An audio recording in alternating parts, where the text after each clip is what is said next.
porque yo pillé que era sé porque mi jugador falló el cabezazo. Estaban tres adelante.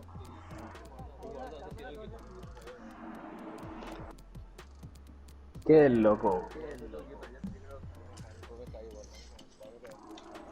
Yo también, boludo. Todos despejamos mal ahí.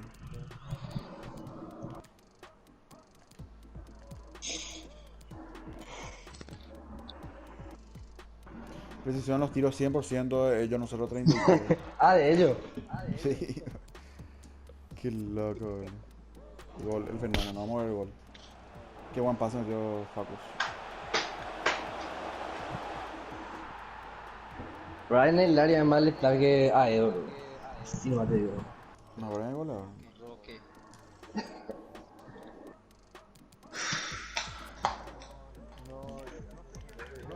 No sé quién me dijo ahí, Brian estaba solo en una parte. Y yo no veo todo por ahí, así que después como que se vaya más. Yo, pero yo ahorita, loco, lo estamos pasa, Brian. nos apuramos mucho nomás.